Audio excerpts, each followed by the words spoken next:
kita ni tak beriman dengan akhirat ke? Kita ni tak percaya ke ada Allah, ada syurga, ada neraka ni? Tak percaya ke macam mana kita ni? Sampai setiap hari berbelas-belas berita palsu disebarkan. Sebar. Kongsi. Yang paling banyak dosa orang yang mula-mula buat berita tu. Assalamualaikum dan salam sejahtera diucapkan kepada Madam Umi Sulaim. Kami pelajar PJJ yang mengambil kod BA232 akan membentangkan laporan untuk subjek CTU 552 mengenai falsafah dan isu semasa, ulasan artikel yang bertajuk Cabaran Media Baru sebagai medium pembelajaran agama dan penyelesaiannya dari perspektif Islam. Saya Nur Emizatul Syahira binti Muhammad Zamri, nombor kad pelajar 2023597775. Di sini saya akan memulakan pembentangan kami dengan mengenalkan internet. Apa itu internet? Seperti yang semua sedia maklum, internet adalah ungkapan umum bagi dunia komunikasi dan maklumat pada masa ini. Media baru ini telah dianggap sebagai kuasa besar kerana kekuatannya dalam menyampaikan mesej merentasi sempadan masa dan tempat dengan kapasiti yang besar dan pantas. Pelbagai transaksi, pembangunan ekonomi, politik, pendidikan, keagamaan dan sosial boleh dilakukan selama 24 jam tanpa batas. Untuk pengetahuan semua juga, kempen kesedaran teknologi maklumat dan komunikasi yang dikenali sebagai TMK telah dilancarkan oleh mantan Perdana Menteri kita iaitu Datuk Dr. Mahathir Mohamad pada 11 Oktober 1997 bertujuan untuk memberi manfaat kepada seluruh rakyat Malaysia. Hasilnya, TMK kini diaplikasikan secara menyeluruh dalam pelbagai bidang kehidupan. Perkembangan semasa menunjukkan pengguna semakin dekat dengan media baru dan penggunaannya telah menjangkau kepada perbahasan yang berkaitan dengan agama serta keperluannya dalam kehidupan seharian. Walau bagaimanapun, media baru mempunyai kesan pro dan kontra terhadap pengguna terutama dari sudut kandungan maklumat, sumber serta beberapa ciri lain yang ada padanya sebagai media sosial. Berdasarkan artikel yang telah kami pilih iaitu artikel terbitan bernama pada 16 Disember 2023 yang menyatakan bahawa MC merekodkan peningkatan sebanyak 24 kali ganda kandungan memudaratkan di media sosial pada tahun lepas. Oleh itu, penyataan masalah untuk artikel tersebut adalah peningkatan kandungan berbahaya pada platform media sosial di Malaysia menimbulkan ancaman kepada fabrik dan institusi sosial serta keselamatan dan kesejahteraan pengguna. Walau bagaimanapun, terdapat usaha kerajaan untuk mengalih keluar kandungan tersebut. Masalah itu juga berterusan dan memerlukan siasatan lanjut. Selain itu, tujuan penyelidikan ini adalah untuk meneroka faktor-faktor yang menyumbang kepada penghasilan dan penyebaran kandungan tersebut di media sosial. Dan juga kita akan membincangkan cadangan ataupun penyelesaian yang berkesan untuk mencegah dan menangani masalah ini. Jadi selanjutnya kita akan meneruskan pembentangan ini dengan faktor permasalahan yang akan dibentangkan oleh Edna.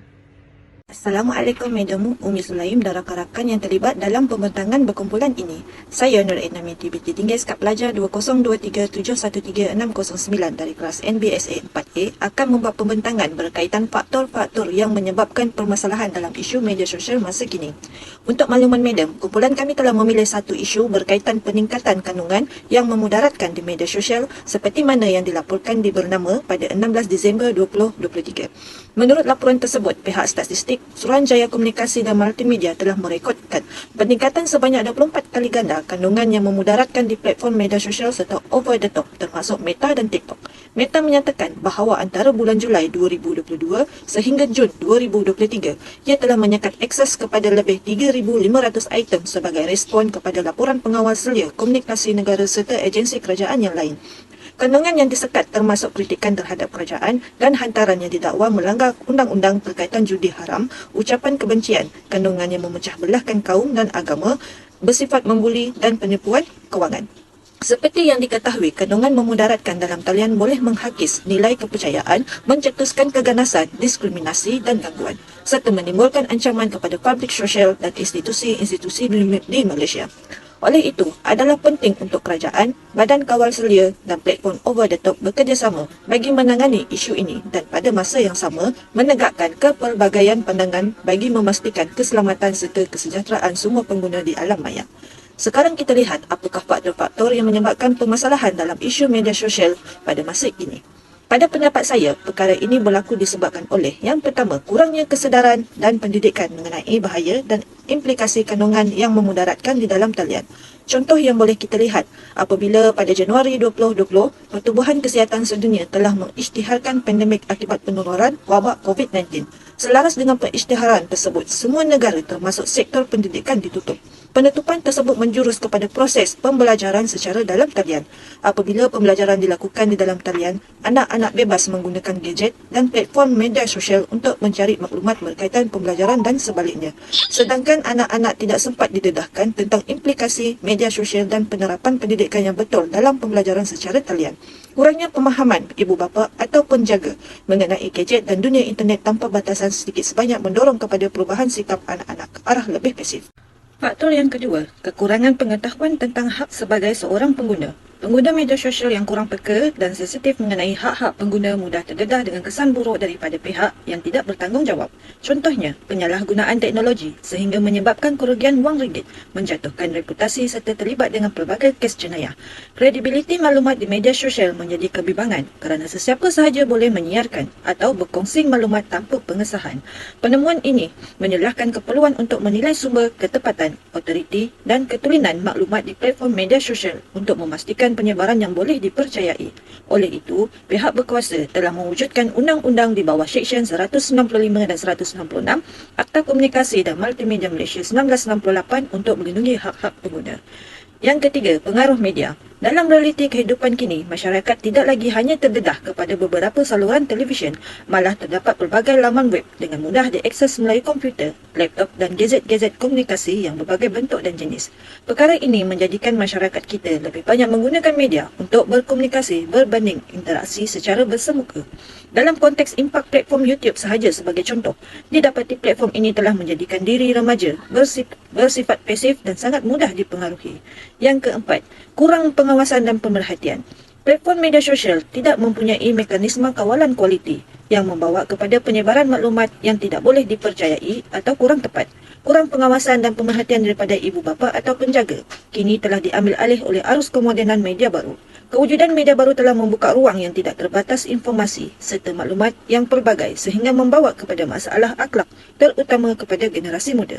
Menurut Suruhanjaya Komunikasi dan Multimedia, kanak-kanak dan remaja adalah kumpulan majoriti pengguna internet di negara ini, iaitu kira-kira 14% daripada 20.1 juta pengguna dan kebanyakan memiliki akaun Facebook. Sekian sahaja pembentangan daripada saya dan saya serahkan kepada rakan yang seterusnya. Assalamualaikum Madam Umi, saya Haizawani binti Hamzah, nombor pelajar 2023724669 akan meneruskan pembentangan tentang kesan permasalahan yang wujud sekiranya penyalahgunaan media baru.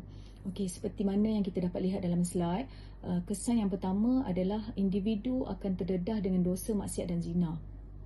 Okey, ianya boleh meruntuhkan rumah tangga, menjurus ke arah kegairahan maksiat termasuk mempengaruhi remaja berzina. Mereka terpengaruh dan gairah dengan kata-kata pujian menerusi Facebook sehingga membawa kepada perbuatan zina. Okey, kesan yang kedua adalah timbul sifat hasad dengki. Keburukan media baru seperti media sosial ini juga dikaitkan dengan amalan pendedahan hal peribadi seseorang. Terdapat individu yang tidak berpuas hati dengan orang lain dan mendedahkan pelbagai kelemahan individu yang dibenci itu dengan tujuan untuk memalukan mereka. Tindakan negatif ini telah menjadi satu kebiasaan dan boleh menjadi kes jenayah sekiranya mangsa yang dimalukan itu membuat laporan polis. Okey, kesan yang ketiga adalah menjadi mangsa penipuan. Terdapat banyak kes penipuan yang berlaku terutamanya dalam kalangan remaja perempuan. Perkara ini berlaku kerana mereka terlalu mempercayai orang yang baru mereka kenali melalui laman sosial dan terlalu mengikut kemahuan yang diminta oleh rakan dalam laman sosial tersebut. Okay, kesan yang keempat adalah menjejaskan keharmonian dan kesejahteraan. Ada pengguna laman sosial yang sengaja mencetuskan isu sensitif yang berupaya menjejaskan keharmonian dan kesejahteraan kehidupan masyarakat majmuk. Banyak tulisan berunsur perkauman dan mengkritik dasar kerajaan yang disiarkan menerusi laman sosial dan menimbulkan kemarahan pihak berkuasa. Okey, kehidupan masyarakat kita yang berbilang kaum begitu mudah terganggu dengan kritikan yang berunsur perkauman lalu membawa pergaduhan. Oleh itu, langkah-langkah perlu diambil kerajaan bagi memastikan perkembangan dan kewujudan media baru ini sentiasa dalam keadaan terkawal dan dapat mengurangkan penyalahgunaan dalam kalangan masyarakat. Itu saja daripada saya. Terima kasih. Assalamualaikum dan selamat malam. Saya Siti Nur Farida binti Syahrin. Seterusnya akan membentangkan cadangan penyelesaian untuk permasalahan ini. Sebagai pengguna media baru untuk tujuan pembelajaran agama, pengguna perlu memahami bahawa sebarang bentuk nilai maklumat dalam media baru datang dari pelbagai latar belakang penulis. Seperti yang kita lihat, sebarang permasalahan mesti ada penyelesaiannya. Kita boleh lihat di slide ni ada beberapa penyelesaian yang kita boleh buat. Yang pertama, membuat perbandingan dan membuat rujukan, menyelidiki dahulu.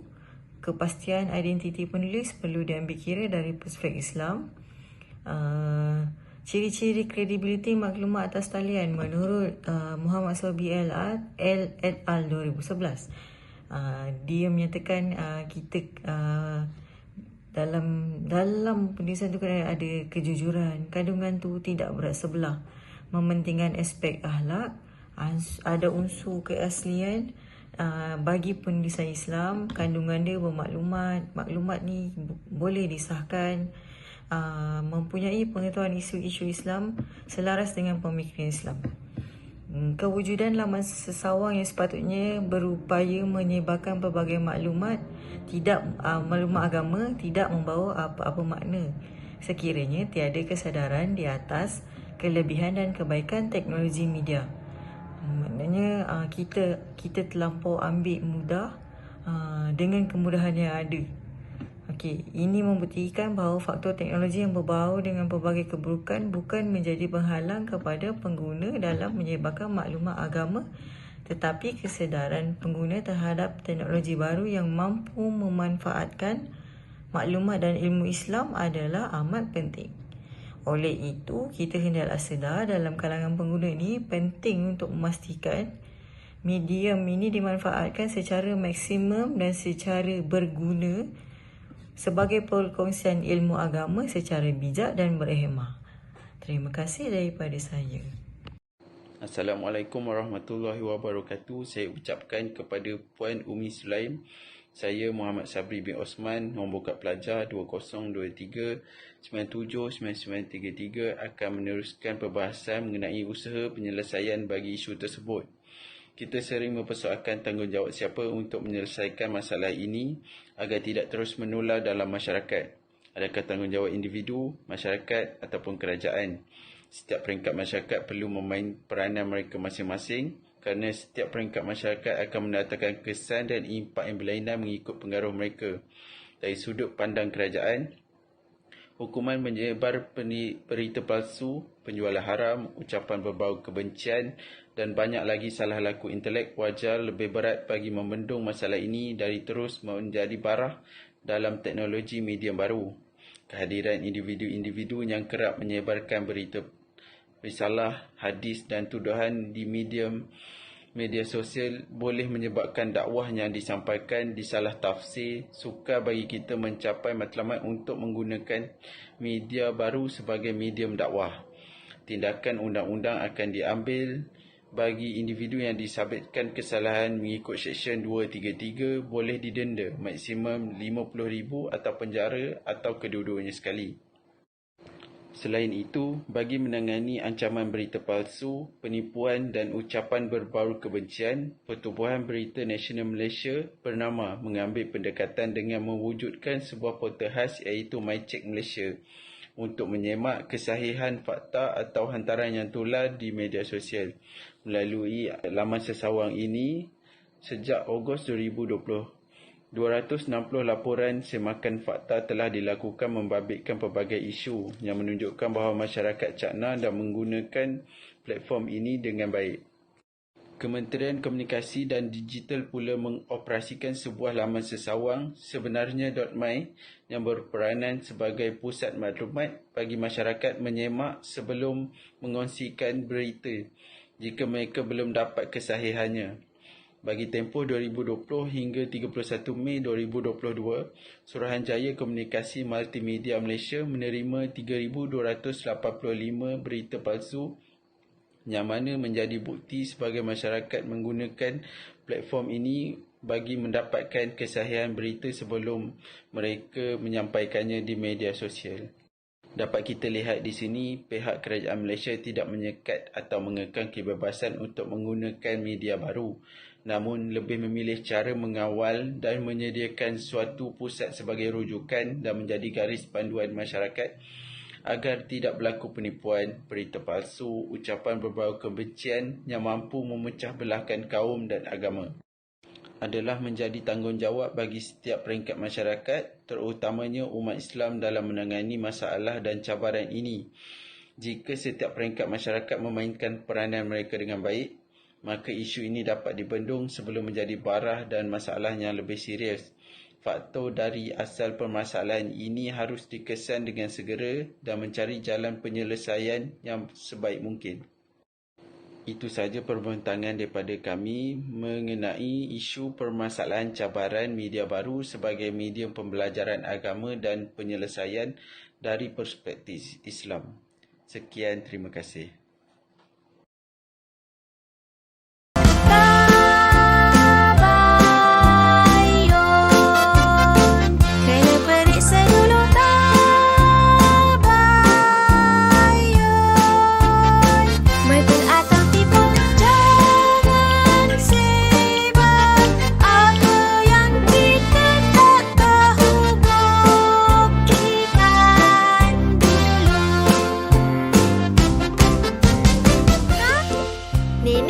Tabayun tu apa? Bila terima berita, kena periksa betul atau tidak. Itulah tabayun. Oh. Bila dapat berita, pastikannya benar. Bila dapat berita, jangan terus sebar. Betul lah. Mana tahu? Ini kawan beritahu.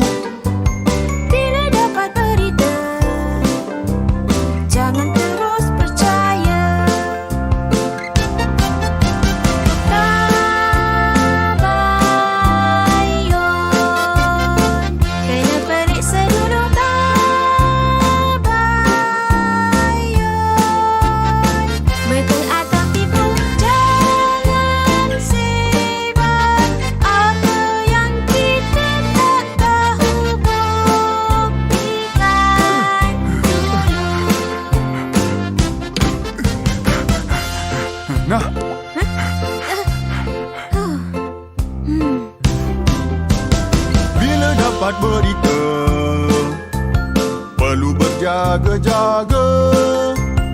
Bila dapat berita, takkan nak duduk saja. Kena kemas, baru bersih. macam tulah cucu atuk. Bila dapat berita, kena bertindak segera.